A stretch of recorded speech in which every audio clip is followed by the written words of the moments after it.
Hello friends, Java language सीखने की series में आज हम देख रहे हैं हमारा लेक्चर 9 जिसमें हम पढ़ेंगे कमांड लाइन आर्ग्यूमेंट्स इन जावा।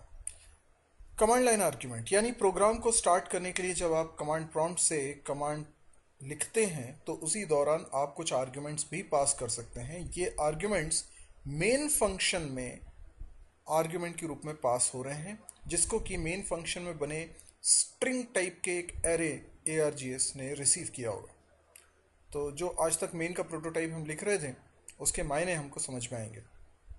वैसे इस तरह का कुछ प्रोग्राम मैं बनाने वाला हूँ, लेकिन अब इसको लाइव देखते हैं। यानी मैं सीधे सीधे एक नया प्रोग्राम बनाता हूँ। देखिए, ये जी ड्राइव में मैंने एक जावा प्रोग्राम्स नाम का फोल्डर बनाया हुआ है। इसके अंदर मैं एक नई फाइल बना रहा हूँ, सिंपली टेक्स्ट फाइल है। इसका नाम रख लेता हूँ eco.java।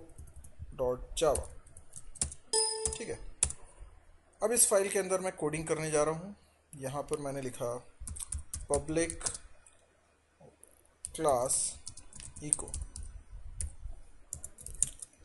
इसके अंदर मेन फंक्शन बना रहा हूँ, पब्लिक स्टैटिक वॉइड मेन। और देखिए यहाँ पर जो हम लिखते हैं स्ट्रिंग ARGS, ये हम क्या कर रहे हैं, स्ट्रिंग टाइप का एक एरे बना रहे हैं। हालांकि एरे को हम एक सेपरेट लेक्चर में देखेंगे कि एरे कैसे बनाए जाते हैं, कैसे यूज़ किए जाते हैं, पर आपको ये स्क्वायर ब्रैकेट से इतना अंदाज़ा तो हो ही गया है कि हम एरे से डील करने वाले हैं। वैसे तो ARGS टेक्निकली बोलें तो एक रेफरेंस वेरिएबल ही है जो एक एरे को रेफर करेगा, पर अभी तक जितनी भी बार हम जावा के प्रोग्राम्स रन कर रहे थे उसमें हम इसका कोई यूज़ नहीं कर रहे थे, क्योंकि हम आर्ग्यूमेंट पास ही नहीं कर रहे थे। लेकिन अब हम पास करेंगे। जो आर्ग्यूमेंट पास हुआ है उसको प्रिंट कराने के लिए मैंने लिखा system डॉट आउट डॉट प्रिंटल, और यहाँ प्रिंट करा देता हूँ ARGS 0 की वैल्यू। ठीक है, ये स्ट्रिंग टाइप का एरे है। इसका मतलब ARGS 0 एक स्ट्रिंग को डिनोट करेगा, ARGS 1 दूसरी स्ट्रिंग को डिनोट करेगा। लेकिन ऐसे स्ट्रिंग मिलनी भी तो चाहिए, अगर स्ट्रिंग होगी ही नहीं तो कहाँ से प्रिंट करेगा, राइट। तो मैं पहले तो इसी प्रोग्राम को कंपाइल रन करके आपको बताता हूँ। इसको मैंने सेव कर लिया है। मैं कमांड प्रॉम्प्ट ओपन कर रहा हूँ।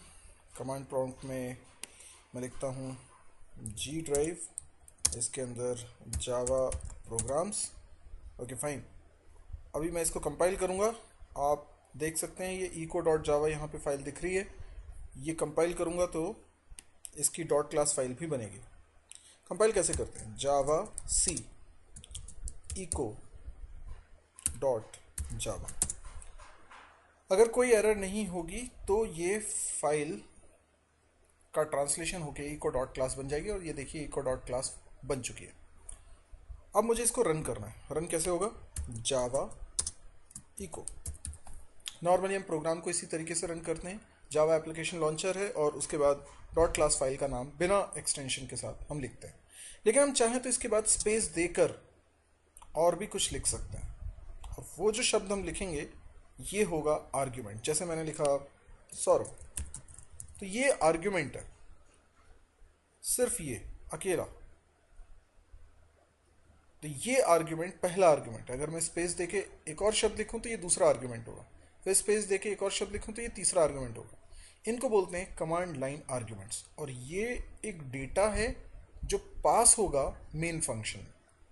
यानी जब हमारे प्रोग्राम का मेन फंक्शन कॉल होगा तो उसमें ये Saurabh as a string pass होगा। तो अभी एक ही डेटा पास कर रहा हूँ मैं, राइट। तो रन करता हूँ। देखिए मैंने रन किया है, अभी आउटपुट आएगा सौरभ। यस, सौरभ क्यों आ रहा है आउटपुट, क्योंकि जो प्रोग्राम हमने लिखा है उसमें ARGS 0 लिखा हुआ है। अब मैं ऐसा प्रोग्राम बनाना चाहता हूँ जितनी वैल्यू यूज़र एंटर करेगा वो सारी प्रिंट हो जाए। तो एक लूप लगाया जाए। यहाँ पर एक वेरिएबल i बना लेते हैं जिसकी वैल्यू 0 से स्टार्ट करते हैं, और i की वैल्यू तब तक चलाते हैं जब तक ARGS डॉट लेंथ। यहाँ पर एक बड़ी अच्छी बात है, लेंथ नाम का एक वेरिएबल हर एरे के पास होता है।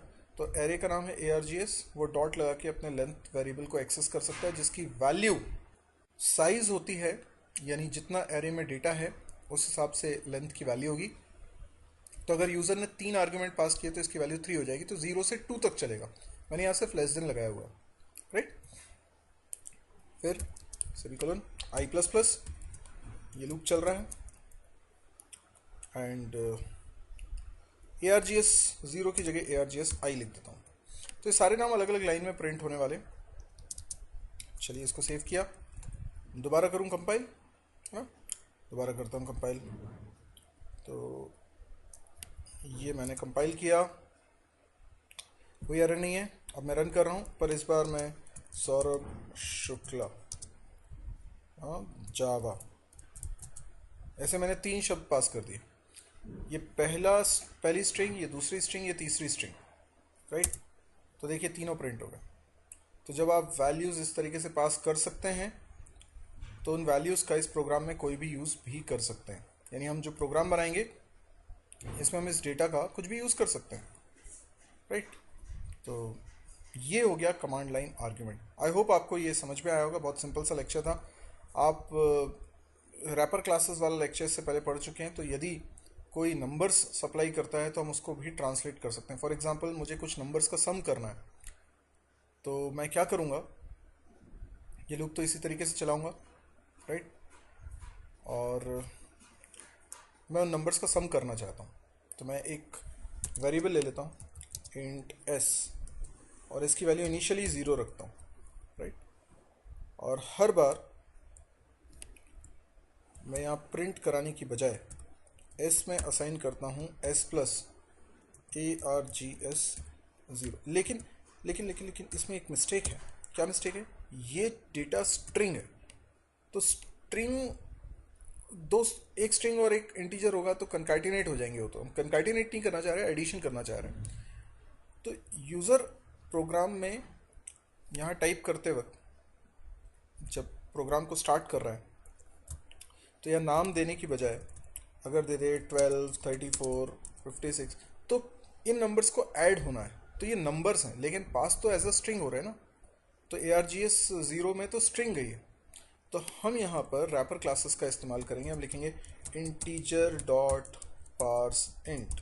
अगर आपने रैपर क्लास वाला वीडियो नहीं देखा है तो इसके पहले वो वीडियो को ज़रूर देख लीजिए ताकि आपको ये लाइन समझ में आ जाए। और इस तरीके से जो भी ARGS 0 में वैल्यू होगी वो इंटीजर में कन्वर्ट होगी, फिर s में ऐड होगी। एट लास्ट जब ये हो जाएगा तो हम system dot out dot println और इसमें मैसेज प्रिंट करा देते हैं सम इज़, और इसमें कंकैटिनेट करा देते हैं s की वैल्यू, ठीक है। अब देखिए ज़रा, ये मैंने प्रोग्राम सेव कर लिया है, राइट। अब मैं इसको कंपाइल करता हूँ। ये लाइन तो हटानी पड़ेगी। ये मैं कंपाइल करता हूँ, कंपाइल हो गया। अब मैं इसको रन करता हूँ। पर रन करते वक्त यहाँ पे डेटा क्या पास कर रहा हूँ, जैसे 12, 34, 56।